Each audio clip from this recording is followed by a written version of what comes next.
안녕하세요. 정기사입니다. 이번 영상은 제가 어학연수에 대해서 말씀드리려고 합니다.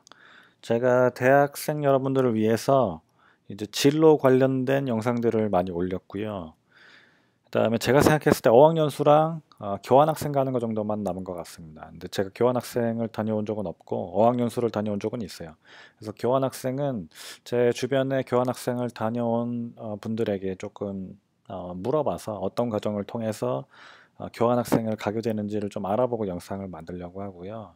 어학연수라 함은 대부분 영어죠. 영어에 대한 본인의 어, 기술이라 그럴까요? 뭐 본인이 영어를 하는 정도에 대한 그 수준을 높이기 위해서 이제 영어를 쓰는 국가에서 어느 정도 시간을 보내는 거죠.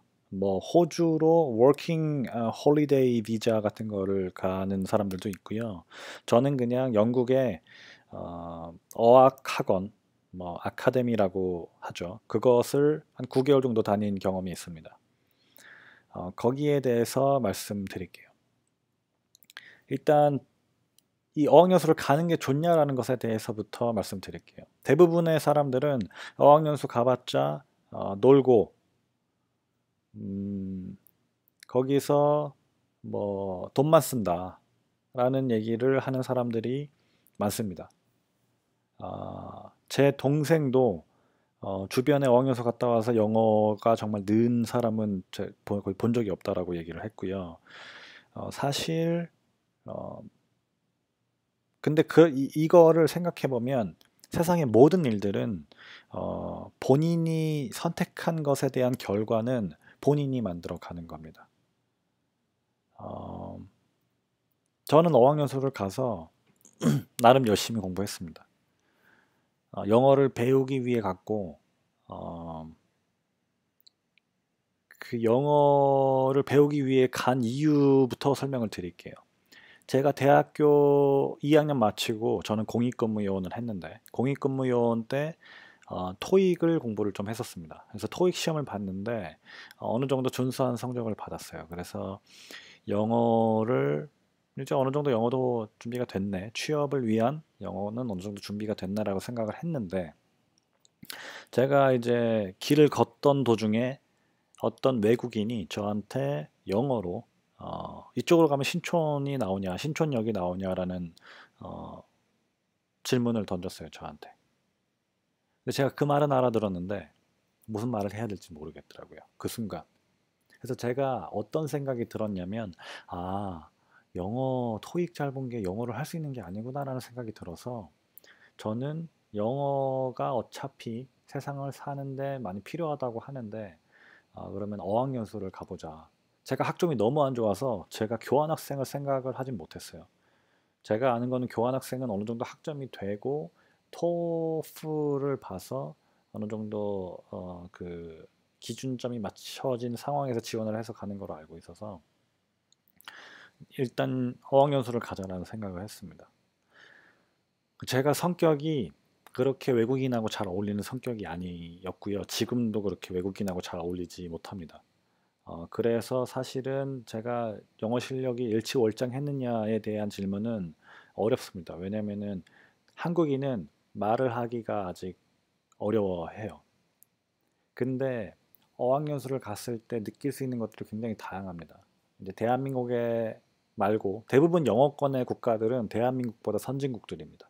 캐나다, 미국, 호주, 뉴질랜드, 영국, 이 정도 있죠. 다 대한민국보다 선진국이기 때문에 이 선진국 사람들이 어떻게 생각하고 어떤 행동을 하고 어떤 문화를 갖고 있는지에 대한 체험이 돼서 그 부분부터 생각의 시야가 바뀝니다. 좀 생각하는 게 커지기도 합니다. 그래서 이 모든 것들에 대한 장점이 있지만 실패하기도 십상입니다. 본인이 어떻게 그 시간을 만들어 가는지에 대한 질문은 본인이 해야 되는 겁니다.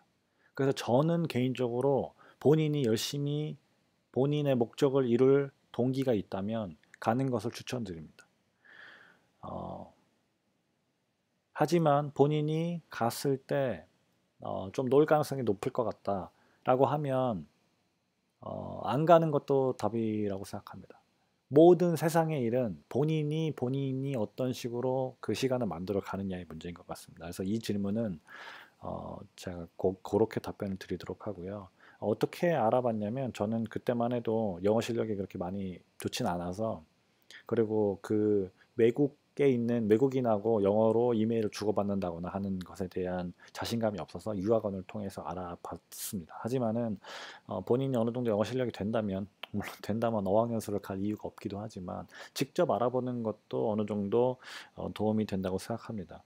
그 유학원 같은 데에 올라온 아카데미들이 있어요. 거기 사이트를 가서 그 사이트의 컨택트 뭐 이런 웹사이트에 가면 이메일 담당자 이메일이 있으니까 그 이메일로 본인이 그 학교에 어느 정도 학교를 다닐 생각이 있는데 금액이나 뭐 그 프로그램이 어떻게 구성이 되어 있고 이런 것들에 대한 질문을 직접 하는 것도 본인이 이제 본인의 스케일을 키우는 데 큰 도움이 된다고 생각합니다.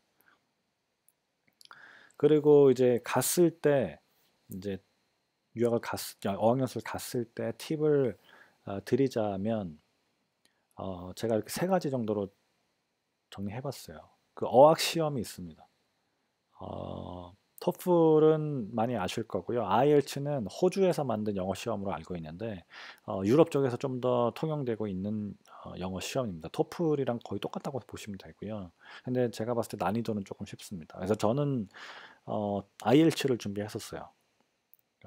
한 9개월 있었는데 3개월, 첫 번째 3개월은 이제 그냥 일반 반, 그냥 회화하는 반에 있었고요. 그 다음 나머지 3개월은 IELTS 준비반에 있어서 IELTS 준비반도 스피킹을 준비해야 되기 때문에 그 부분이 커버가 되고요. 그래서 IELTS 준비반에서 IELTS 준비하고 알체를 한번 봤습니다. 그랬었고 그 후에는 영국으로 가시면 영국에는 또 FC First Certificate in English이고요. 그 다음에 CA는 Certificate in Advanced English입니다. 그래서 그런 것들이 있는데요. 요것들은 자격증 시험이라서 한 번 시험을 봐서 본인이 자격증을 얻으면 평생 가는 겁니다. 나머지 시험들은 다 2년 정도의 유효 기간이 있죠. 근데 요 FC, CAE 이런 것들은 자격증에 대한 자격증이기 때문에 기한이 한정이 없습니다. 그래서 그런 것들을 준비하면 조금 더 본인이 동기부여하는 데 도움이 많이 되지 않을까 그런 생각을 했고요. 그 다음에 이제 이 부분은 저도 좀 많이 부족해서 저는 혼자서 영어로 막 중얼중얼 하기를 좀 많이 했었습니다. 근데 최대한 이런저런 상황에 많이 부딪혀 보면 안 들리는 것도 있고 본인이 말이 안 나오는 것도 있고 한데 그런 것들을 많이 부딪혀 봐야 본인에 대한 좌절도 많이 하지만 본인이 그래도 조금 더 영어로 빨리 말하는 방법, 영어가 조금 더 익숙해지는 방법, 그런 것들이 이제 어, 머릿속에 자신도 모르게 이제 각인이 되는 거라고 생각을 해요. 그래서 최대한 많이 부딪혀보는 것을 추천드리고요. 그다음에 아까도 아주 장황하게 말씀드렸듯이 공부하러 갔다는 사실을 숙지하면 어, 본인이 어학연수 갔을 때 시간을 충분히 가치 있게 만들어 나갈 수 있지 않을까 생각이 듭니다. 제 친구들 중에 그 호주 워킹 홀리데이 갔다 온 친구들이 있고 그 친구들은 대부분 일을 많이 했고요. 그래서 영어 실력이 제가 봤을 때 많이 늘지는 않았어요. 근데 그래도 그들도 호주라는 곳에서 살아봤기 때문에 영어에 대한 두려움이 많이 낮아져 있는 것은 제가 경험했습니다. 영어 해외 자유여행 같은 거 하는 것들이 생각보다 그렇게 많은 아주 고급 영어를 요구하진 않거든요. 그냥 아주 간단하게 얘기하고 간단하게 알아듣기만 해도 그 부분이 본인이 원하는 수준이면 그 정도를 이루는데도 호주 워킹 홀리데이도 충분히 본인의 시야를 넓히고 영어에 대한 두려움을 좀 낮추고 하는 데는 도움이 많이 되지 않을까 그런 생각이 듭니다. 저는 아예 일을 할 생각이 없고 그냥 영어만 공부하고 싶었기 때문에 영어만 공부했었고요. 어, 그랬었습니다. 음, 이 영상이 얼마나 도움이 될지 모르겠지만 일단 또 어학연수를 생각하고 있는 친구들이 있다면 한 번쯤 제가 말씀드린 것을 생각해 보는 것도 좋지 않을까 생각이 듭니다. 이번 영상은 여기로 줄이겠습니다. 정기사였습니다. 감사합니다.